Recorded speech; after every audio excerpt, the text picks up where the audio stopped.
Why China and Russia don't fear the West.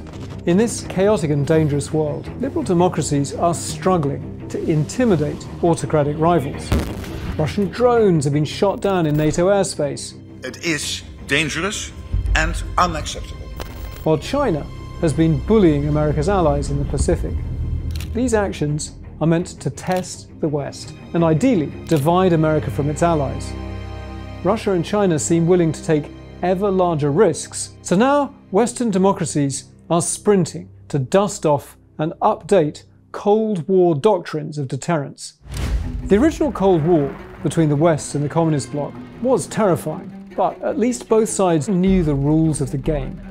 When one country behaved in threatening ways, the opposing camp usually understood the signal being sent, so they could decide whether to escalate or back down.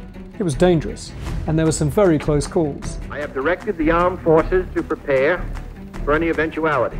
But it never tipped into nuclear war.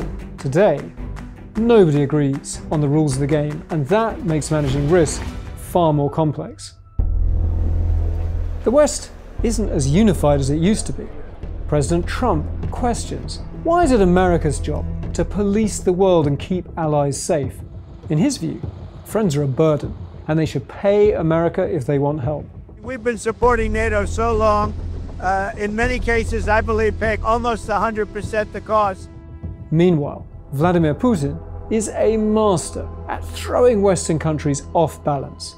Russia tests defenses in ambiguous and deniable ways. European countries endure cyber hacks, drone incursions, and acts of sabotage. It's hard to prove Russia is to blame, and that's the point. Western governments find it hard to agree on what the right level of response should be. What's more, when Russia goes rogue, responsible governments can't retaliate tit for tat. When Russia is suspected of cutting subsea cables or mysterious acts of arson, NATO members aren't about to burn down shopping centres in Moscow. So the West has no choice. It has to learn how to make credible counter-threats.